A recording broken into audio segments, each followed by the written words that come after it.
surgery. But I think we could push the limits a little bit and move on to even calculating in presbyopia lenses post-refractive surgery. So you can advance, please.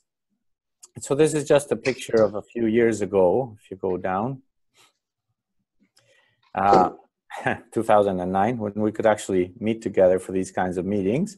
And otherwise, keep going down. And this is a nice video. If the video was running, what you would see here is mask versus no mask, and you have the website down below, lavision.com, that shows the importance of masks. And so just that's sort of what's going to allow us to function back. Keep moving down, please. So I'll start with this case of a 56-year-old female post-radial keratotomy in both eyes, plus PRK in the right eye, wanting something for her reading. So she was okay seeing in the right eye, but it was something for the left eye. Keep going, please. And so the consideration is, should we put a multifocal or a trifocal lens in the setting of a radial keratotomy eye? And you can keep going down. And if you keep coming down, it's a lens like that. So the first question, we can come down, is really looking at three things. Normally we want to say what? You know, we have a new lens and this is how we're going to do. And then the last thing we always consider is why would we do it? So I would urge you to do it the opposite. You know, start with why. Why are we doing something? Why does this patient in particular, or any patient for that matter, want a certain technology? Then we look at how we're going to do that. And finally, what specific options we have. And we have more and more options nowadays. And next, please.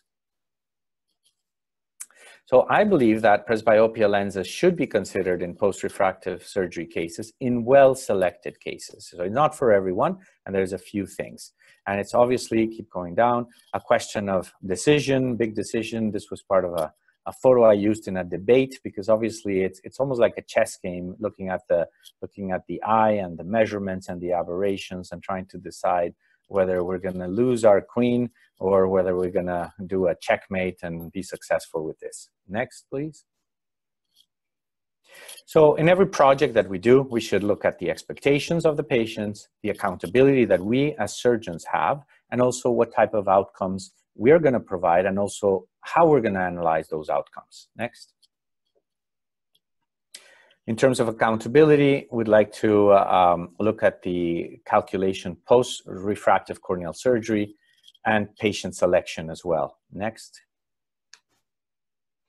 And in terms of the calculation predictability, we have to be humble and we have to realize that even in the best of hands, we're not that great. If you look at this, and this is data, of course, from a couple of years ago, maybe our numbers are a bit better, but really, even just a couple of years ago, we were at plus minus a half a diopter, 90% of the time, only 0.1% of practices. So I think there's a lot of room to do better. Next.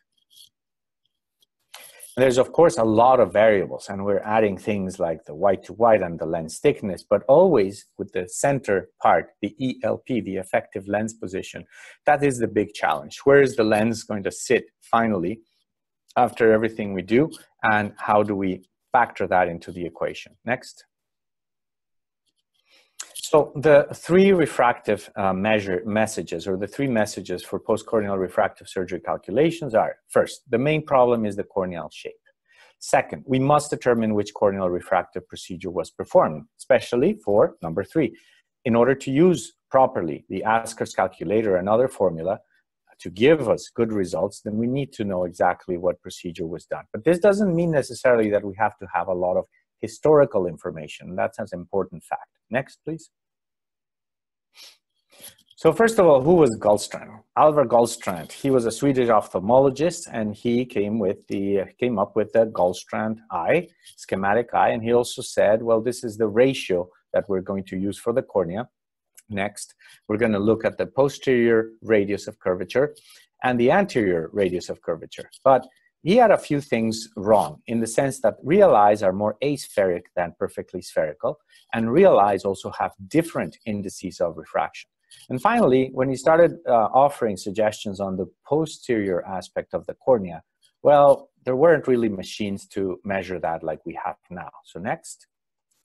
This is one of the first revelations, right? So, I mean, the cornea has, obviously, we all know this, two refractive surfaces, and we need the front and back to accurately calculate total corneal power. And we've always worked on the assumption that the back surface is a particular measurement. So, next, please.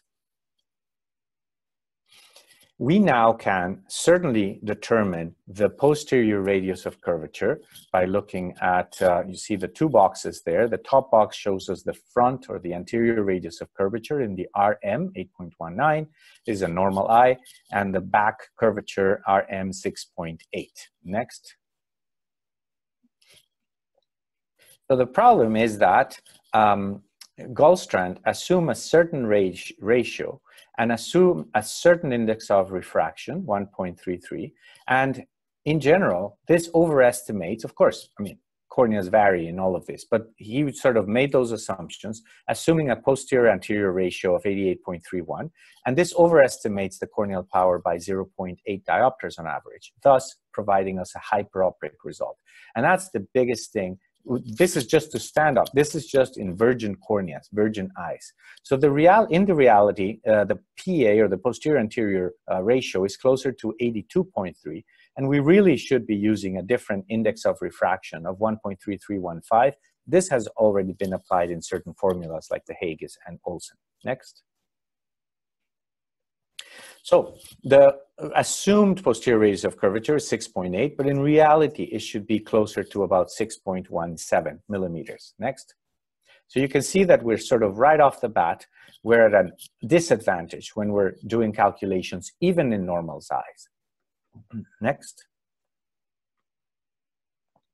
So we can find this in different machines, but you really have to have something that has Scheinflug quality. So either single Scheinflug or double Scheinflug like the Galilei, or single like the Pentacam, which is the one I'm showing here. And you see here in the axial length down at the bottom right-hand corner of the cornea pre-op display, you see the back to front or posterior anterior ratio. Next. The cornea can be steepened or flattened to change its refractive power. Next. So in myopia, according to Barraquer's law of thickness, and this is from Jose Ignacio Barraquer from Colombia, you can do this by flattening the center or raising the periphery. Next. And so you have a model eye here. Next. And in this model, we're simulating a myopic ablation. That's the flattening. And the next, we're simulating insertion of Intacs. So that also flattens the center. Next. And you can see here in Intacs, you can see the flattening effect as well once you place Intacs. Next. On the other hand, we can look at it in a different way. We can flatten it by tissue addition. So in theory, tissue addition, sort of like Intacs, or by creating incisions, which is like a micro wedge tissue addition, such as in radial keratotomy. Next. And so radial keratotomy causes an increase in the radius of curvature, thus decreasing the central corneal power, and creates this kind of a knee on the side, the smaller R that you can see there. Next. And that's the representation of the micro wedge, so to speak, tissue addition in radial keratotomy. Next. So in hyperopia, it's the opposite. We're bulging the center or removing tissue from the periphery in order to achieve steepening. Next. So we can achieve this by putting a tight suture or by thermal shrinkage. And this is what we used to do with holmium laser thermal keratoplasty. Next. So the implications of this are several. So if you look at the real posterior and anterior radius of curvature in the center row, 82.31%, you see that in the post-myopic laser vision correction above, the anterior radius of curvature is increased, thus decreasing the PA ratio, thus providing you with an IOL error, which will be even more hyperopic. The opposite is true for hyperopic laser vision correction, where the anterior radius of curvature is reduced, the back to front ratio is increased, the Gallstrand ratio, and therefore your error would be more myopic, although this, keep in mind, is a bit more forgiving than the myopic issues. Next. So on top of that, you add axial length, IOL power, corneal power. So if you're really having a very bad day on IOL calculations, you could get as far off has 11.57 diopters of a maximum theoretical refractive error. Next. Now, there's different formulas, but there is one in particular called the Panacea, where there's an app and a software that you can download in your iPad. And this one, you can play around with the posterior-anterior ratio. So here you'll see how I've put a normal and anterior-posterior ratio of 82.3, PA ratio, and you see that the recommended IOL power is 20.29. Now, if you go to the next one, please, Kashif, you'll see here we've modified that PA ratio. I've made it more negative, and it's calling for a higher lens.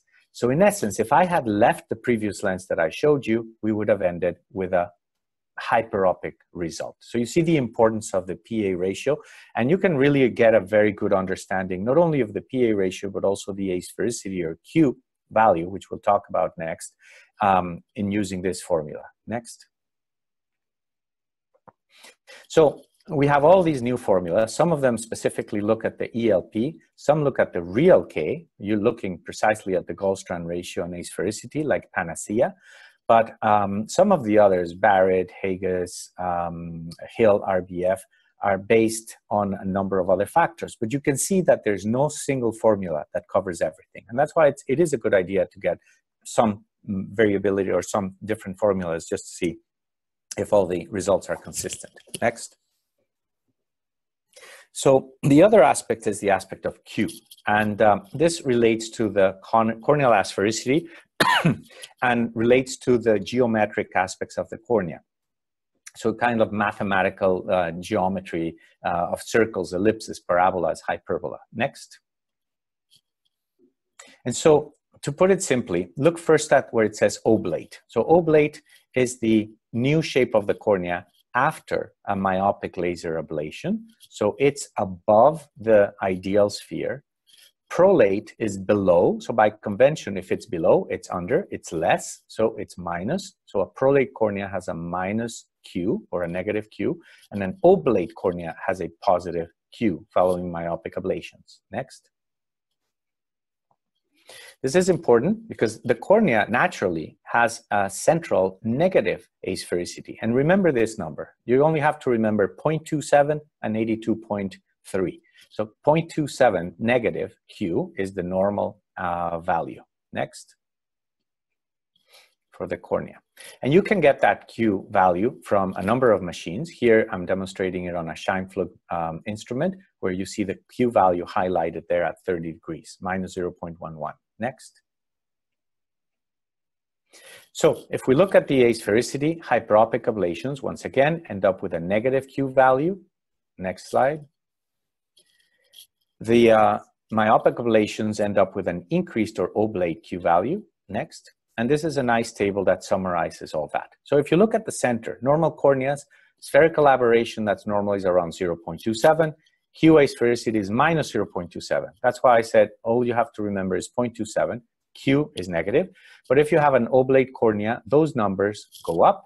If you have a prolate cornea, those numbers go down. And that's sort of an inkling on what type of procedure that I had. Next. And next. Yeah, and so you can see here, and this is an eye trace, but you can find that in the Atlas, you can find it in the NIDEC, and you can see here that's a Q of minus 0.21 and a corneal spherical aberration of 0.26. So these are all normal values. Next. But you see how in the next couple of slides, so in this one it's post-myopic, you see how the Q increases and the spherical aberration increases as well. So now you know that this patient had a myopic ablation and probably would benefit from a lens that corrects spherical aberration in a negative way. Let's say one that has a minus 2.9 or 0.29, minus 0.29 spherical aberration negative. Next. In the post-hyperopic eye, you'll see the opposite. So you'll see there that the Q has become even more negative and the spherical aberration more negative as well from the original 0.27, which is roughly the normal range. Next.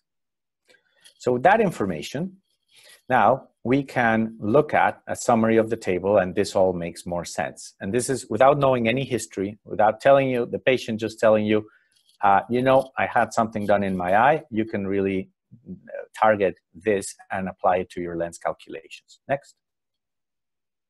And if we add on top of that the PA, or the posterior anterior ratio, Gallstrand ratio, you have now a nice table that sort of summarizes and helps you integrate all of this into selecting the proper formula for your patient following corneal refractive surgery.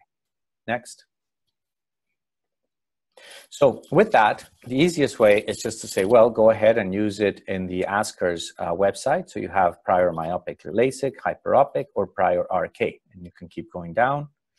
Just keep in mind certain things. So certain things are that there are three different things, different entry pages for, there's an entry page different for each of the circumstances. Next. So you can see here, there is one common denominator, which is in blue, which is the OCT. That applies to all of three, myopic, hyperopic, and radial keratotomy. But the myopic one uses the true net power from the pentagram or the true corneal power from the Galilee. Next.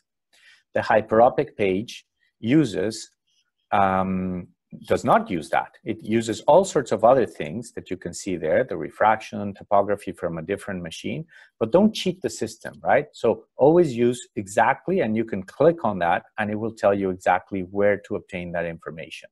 Next.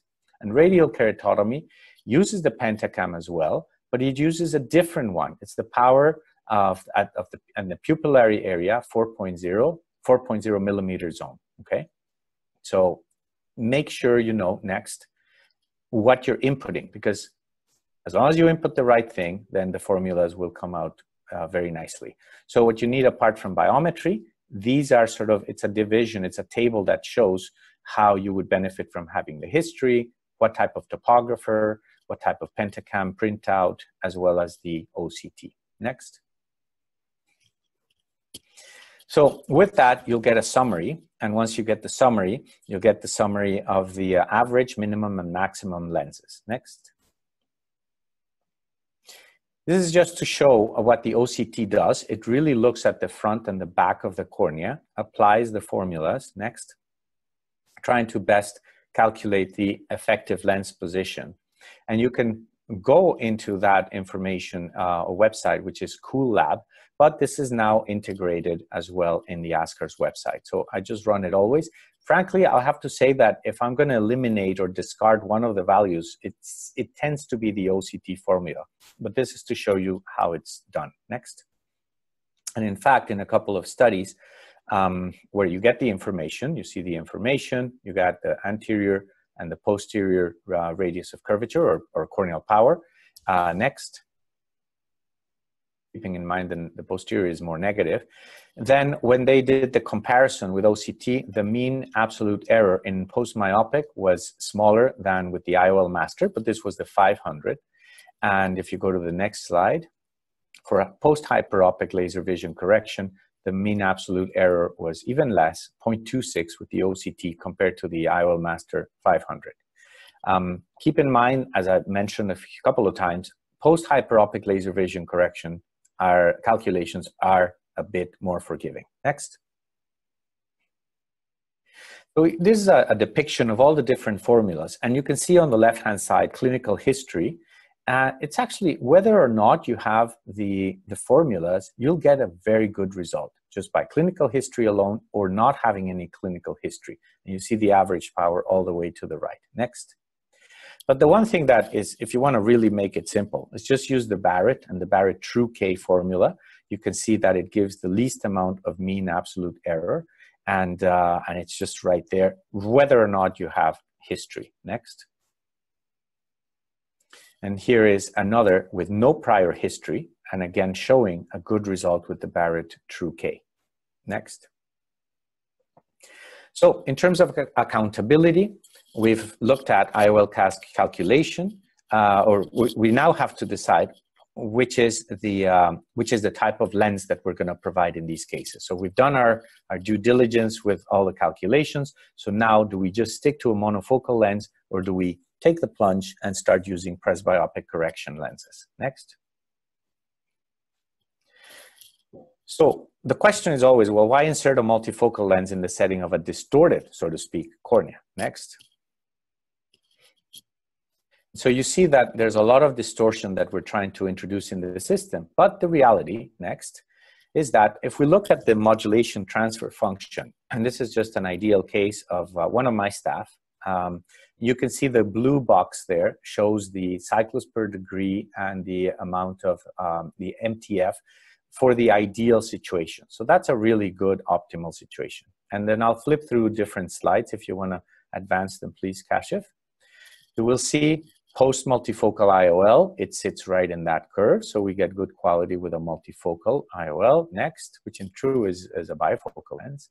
Next one is post-RLE with an extended depth of focus, also having a good quality. And the next one is with a trifocal in an RLE, also, in fact, sitting a little bit above that, that square. So we can sort of feel reassured that as long as we select the proper patients, these lenses are doing their job and they're doing a proper, a good quality function inside the eye. Next. And remember, as a cornea specialist, I like weird corneas, but I have a limit too, right? I don't like them all the time. I like to see regular patterns, low corneal, high order aberrations, because if there's too much of that, even if it's a post-refractive laser case, if there's a lot of aberration, I will not consider a presbyopia correction lens. Next. And so here, I also like to look at the amount of wavefront RMS, and this is using the Pentacam. I like this number that I've highlighted with the arrow to be less than 0.4 microns in order to feel more comfortable proceeding with a presbyopic correcting lens. Next. Also, you need to take into account pupil size, not for the function of the lens, but the larger the pupil, the more those aberrations will become evident. So make sure you look at your patients carefully. Next. And there are differences between RK or post-LASIK as well. Depending on the number of incisions in post-RK and how close to the center they are, then the distortion may be significantly worse. Next. In terms of patient selection then, look at the topotomography, high-order aberrations less than 0.3 or 0.4 microns, and look at the pupil size. Next. Now, looking at outcomes, well, should we really plunge into this like gung-ho and guns a-blazing? Well, there are anecdotal reports and a couple of published studies, but there's more and more evidence that with the proper patient selection and selecting the proper lenses for them, we can really get a good result in these cases. Next. So going back to that patient we started with, remember she had a 56-year-old female with RK in both eyes and PRK in the right eye only. And she wanted something done to the left eye. Next. So I looked at her pattern. It was fairly central, as you can see right there. Although there are some aberrations, there was no significant astigmatism. And next. And looking at the high order aberrations here, as I mentioned before, it was at 0.105. So I felt comfortable offering her a trifocal lens. Next. In addition, because she had clear lenses, in essence, I looked at her overall aberrations, like the whole eye aberrations, and these were not significant. Next. If it's a cataract patient, obviously this may not fly. But this is the result. So this is the patient with a trifocal IOL in an RKI. Next. And she ended up happy with no glasses. So at 4 months, 20/25 uncorrected, and reading well with no glasses. And so we're still figuring out what to do with the right eye. I haven't heard back from this patient, but so far at that point, she was happy with this approach. Next. Now, this is not new. There's been a number of reports, but they all sort of summarize that in carefully selected patients with few corneal aberrations and proper lens calculations, we can have good and predictable outcomes. Next. And there's two papers that I'll refer you to. These two are by Ruth Lapid-Gorczak, who actually did a fellowship here in Canada. But you see, if you're selecting these lenses for post-myopic cases, then the results are better if the myopia was less than -6, okay? If it was higher, moderate, or severe myopia, then maybe they don't do as well. but they can get good results with about within half a diopter in close to 60% of eyes. Next. And remember, these are patients who have enjoyed the benefits of laser refractive surgery for many, many years and now want to have that freedom of glasses again. So it's not for everyone, but we can provide that to some patients. Now, in the post-hyperopic refractive surgery, it is better, it's more predictable, so a higher number of patients within a half and within a diopter, regardless of the pre-op level, but of course low to moderate hyperopia eyes did better when they were low to moderate before their refractive surgery. Next.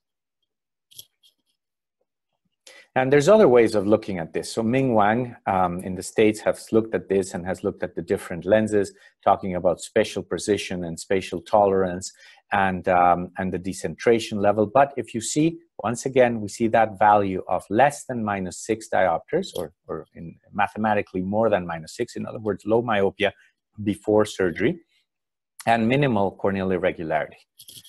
And absence of ocular surface disease. Always manage that before any of these patients. Next. So in terms of outcomes, it is possible to use these lenses in post-refractive surgery, post-RK. Pre-op myopia is less forgiving. Pre-op hyperopia seems to be more forgiving. Next. And so in terms of expectations, we're going back to that why. And so we should have a careful and open discussion of the options with our patients. Next. And so many, now that we're not flying as much, I guess many of us are just looking at the laundry machine in hopes of mimicking some of our former trips, right? But there is a difference between expectation and reality, and that's where we have to spend a little bit of time. Next. And going back to that chart, next. So in the how, we're going to discuss the different IOL options, but trying to minimize the number of choices for our patients. Remember, too many choices are not that great when you're trying to make a decision. And then finally, what? And trying to guide our patients on what the best lens or specific IOL would be. Next slide. I'm not a big fan of monovision because, first of all, I mean, you're still going to have the same issue with IOL calculations. You may still have the chance of needing an enhancement, so same issue. And then how do you determine the monovision range? So the only difference really is the IOL. You still have to be bang on with your target. Next.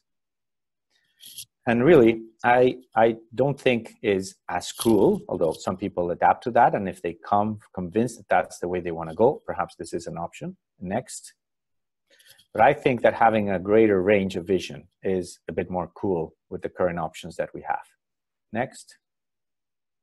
Now, keep in mind that the lenses have their limitations, right? So there are issues possibly with intermediate vision. Many of the trifocal lenses will give you good far and near vision. And now we're having different categories and different combinations of lenses. And I haven't had the chance of implanting things like the Synergy or the Vivity yet in post-refractive cases. Next. And there's always a compromise. So remember, in these discussions, you always have to say about 90% freedom from glasses, but always with good illumination, a period of neuroadaptation, which is real, and the possibility of glare and halos, and might need readers or driving glasses. We don't know what, but at some point they're going to need something, and maybe they won't, but it also depends on a number of factors like personality or activities that they enjoy doing. Next. So this is another patient with compound myopic astigmatism, LASIK in 2008, and came back now with those parameters, uncorrected vision decrease and significant cataract. Next, there's a cataract patient.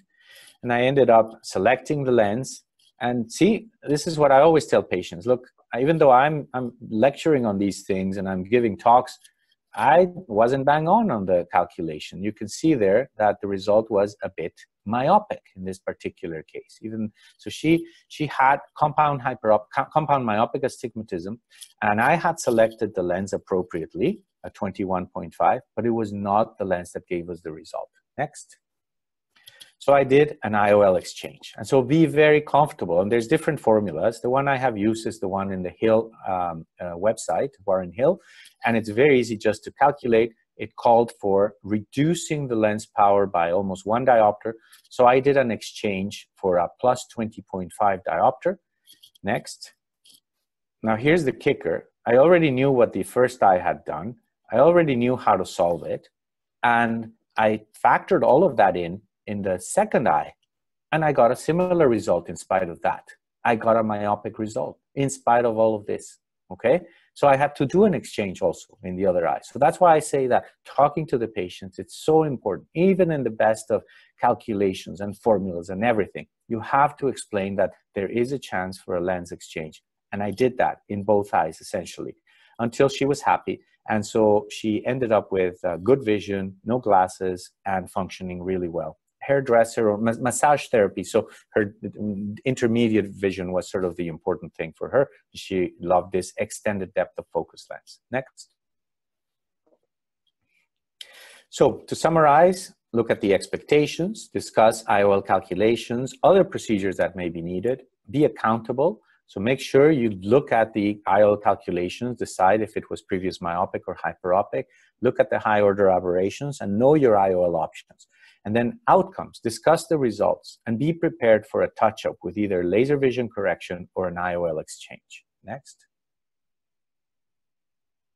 So to summarize, there's a lot of factors in this. There's a lot of things to digest. You first have to be very comfortable with the IOL calculations, with the biometry, with the ocular surface, and with your discussion with the patient. But I really think that in this day and age where people are expecting that more freedom from glasses, that the presbyopia lenses should be considered in post-refractive surgery cases in well-selected cases. Next. And that's where I hope to see some of you at some point. This is where I spend my weekends throughout the summer. Thank you very much. And thank you, Kashif, and congratulations on your new center. If we had more time, I would love to see the place, but maybe we can hook up at some point and you can give me a FaceTime tour afterwards. Sure, that'd be great. I'm just going to stop the share here. Thank you very much, Guillermo. I'm just going to also hit the Q&A section and see what may be there.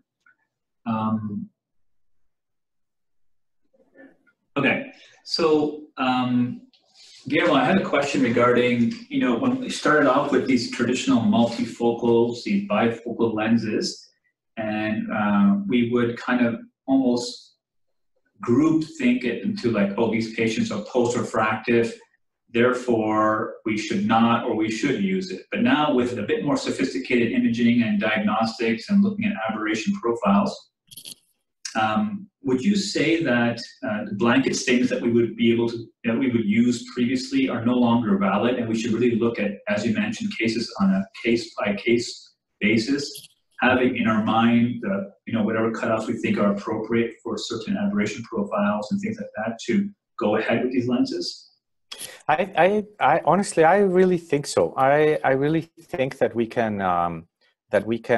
have to start first of all with that why. Why is the patient doing it? I recall a recent patient that I saw that was all prepared to go forward with a multifocal lens, and it was post-refractive. And I said, okay, that makes sense. He had perfect eyes for that. But then we started talking about his job and his requirements and his very poor tolerance of glare or halos. And he ended up receiving a monofocal lens. So this was kind of like an RLE, and he wanted a monofocal lens, and he was ecstatic after surgery. That's exactly what he wanted. On the other hand, you have a lot of people who may want the opposite. They say, no, I don't mind. I don't mind the neuroadaptation. And what I'd like to have is that more freedom from glasses. So it starts with that. It starts with the why. It follows with our responsibility of making sure we have the best possible lens calculations and biometers. And third, it follows with the what specifically. What technology are we going to use, right? Okay. And then when you look at your various methods or formulae, if you were to say look at the Barraquer, the ASCRS website, and then say the Panacea, have you found differences, or do you trust certain systems more for, say, myopic treatments or hyperopic treatments or RK? Yeah, I think in general, if you ask me for one formula, it's the Barrett. So that's my go-to formula, the Barraquer. And I've always, once you have all the options in the Asker's website, I give more weight to that one. And so far it's worked really well. It always compares very nicely with my printout from the IOL Master 700. So it compares very nicely with that. Now, having said that, I like the Panacea and I run it often. It allows me, I find it incredible as an educational tool. The problem that I have found is that, unfortunately, and I think David Flickier, he's a really nice guy, extremely knowledgeable. He's actually amazing in the way he has summarized the formula. Unfortunately, I have not found that many publications, whereas I have with the Barrett. And so when you look at the Barrett and the evidence, I feel a bit more comfortable going with that.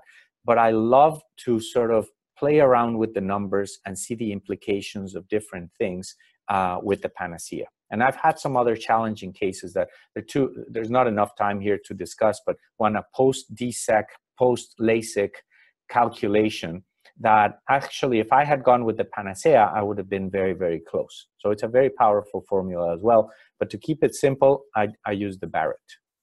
Okay. And then, as you know, we do our best to get the targets that we want, but we're often depending on information that's been provided to us by our techs or our optometry colleagues. So if we look, we have some techs in the audience here. Do you have any piece of advice when working up these patients, or any general kind of suggestions or piece of advice for the people who do the diagnostics for us? Definitely. Garbage in, garbage out, right? So we can have the best formula in the fanciest new office in Ottawa. But if the patient has dry eyes, then you're not going to get very far, right? So looking at that, sometimes we actually, now with COVID, what I'm doing is every single patient that comes in for cataract or refractive consultation, we're asking them to do lid hygiene. As soon as they get their appointment letter, they have to do lid hygiene. So when they come in, we do all the measurements before dilating, before all of that. And I have very rarely had to sort of say, no, this is not very accurate. Let's just discard, or let's have the patient do proper lid hygiene and lubrication and have them come back. So I think it's important in this day and age that we bring them as few times as possible to the clinic. And by instituting lid hygiene, lubricating, even having them look, don't be reading in the waiting room. Some of my colleagues, and sometimes we do that as well, just keep your eyes closed or in a comfortable position. Don't be drying them out by looking at your phone or whatever. All of that, the better results we can get with testing, the more accurate we're going to be afterwards. Okay. And then often we, our colleagues in optometry are seeing patients and following patients who are post-refractive, and at a certain point, whether for refractive lens exchange or for cataract surgery, that they're going to refer these patients to a lens surgeon. Now, the patient may ask the optometrist, what should I expect? What should I do? Do you have any tips or any comments to some of the optometrists that may be in the audience in terms of what they should be telling their patients before sending them off to the ophthalmologist? In terms specifically of the lens calculation post-refractive? Well, just in general, like, I guess these patients are, well known to the optometrist. They've had LVC surgery, and now they're going for lens-based surgery. And so what should the optometrist be putting in the mind of these patients? Well, yeah, no, I think things have changed, and one of the things that I sometimes find in our community is that just the same way, I confess, I'm not an expert with contact lenses, and especially some of the new contact lenses, miniscleral and all of that. I just lump them into miniscleral or scleral, but there's an art to fitting these lenses, and there's an art to sort of selecting the proper lens. In the same way, we have evolved in ophthalmology in a tremendous pace to the different lenses. So I would say that without getting into all the details, I think patients are entitled to know that there are options. In particular, and an easy way to start is with toric lenses. I mean, if someone has at least one diopter of astigmatism, I think that should trigger a conversation for a toric lens. Because I have had actually 2 patients where that conversation was triggered. We suggested the toric lens. Patient saying, no, I want the regular lens, but it was certainly a high level of astigmatism. And on day 1, I can't see. why didn't you put the same lens that my neighbor? Well, I don't know what your neighbor had, but you had astigmatism and we offered you this lens. And so, I would say, almost say from a medical legal perspective, I think patients are entitled to know what are the options, whether or not they decide to proceed, whether or not they're comfortable with the financial aspect or the pros and cons of the lenses. That's a different aspect. But as a professional and modern practice, we have to be able to offer these lenses.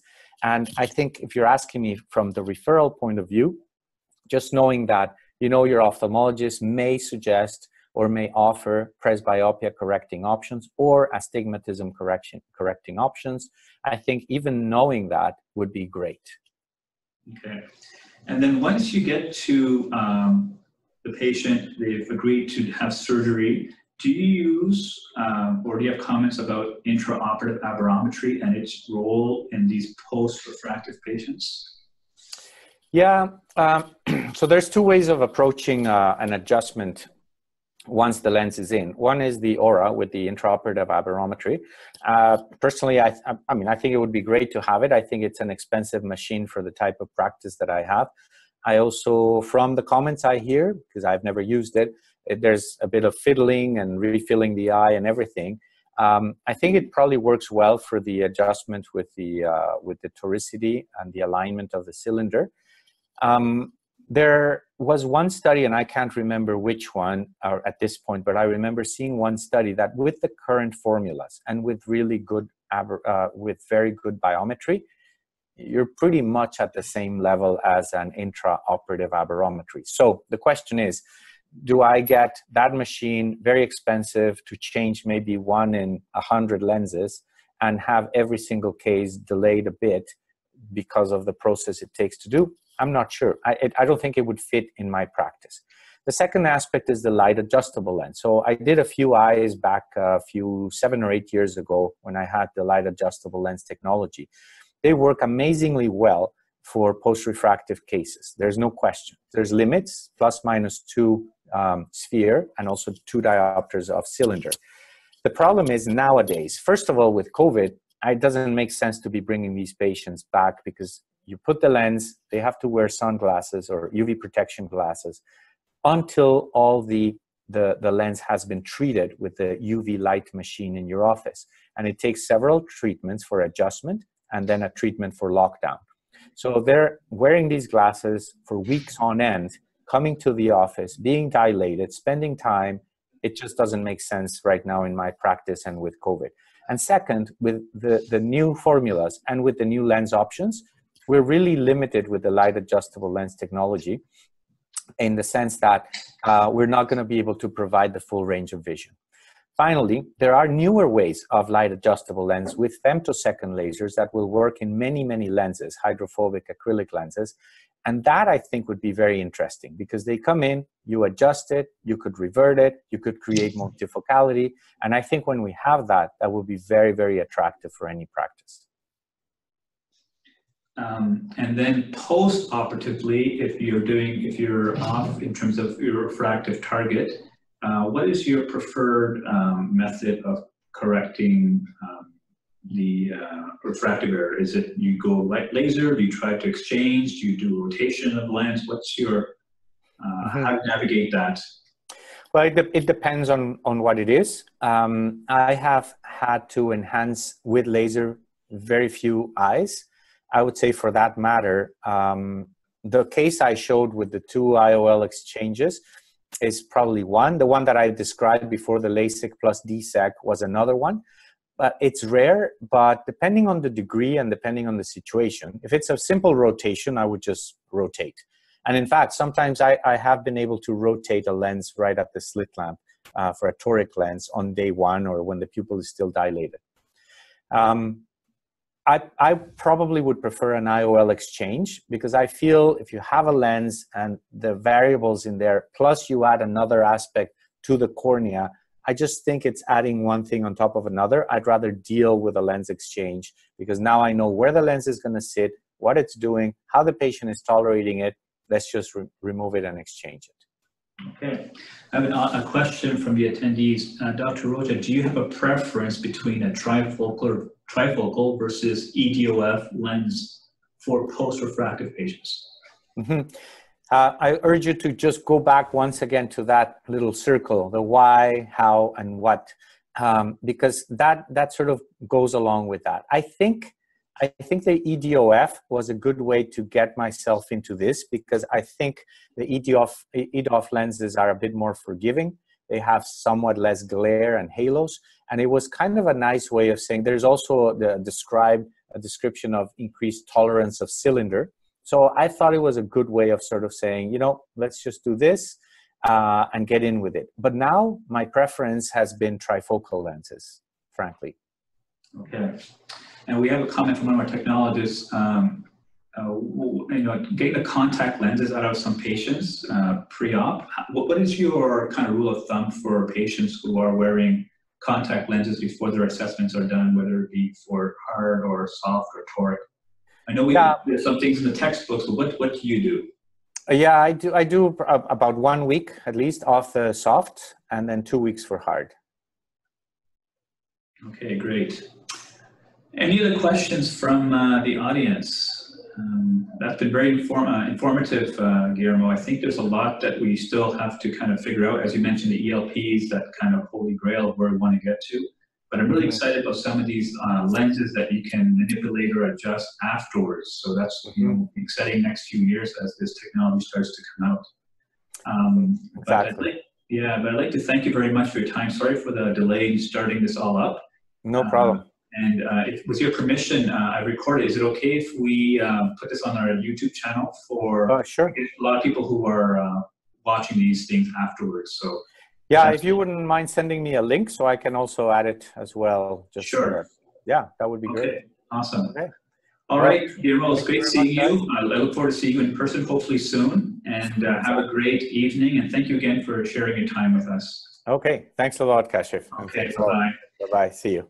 Bye. I'm going to have here a quick little blurb here with respect to,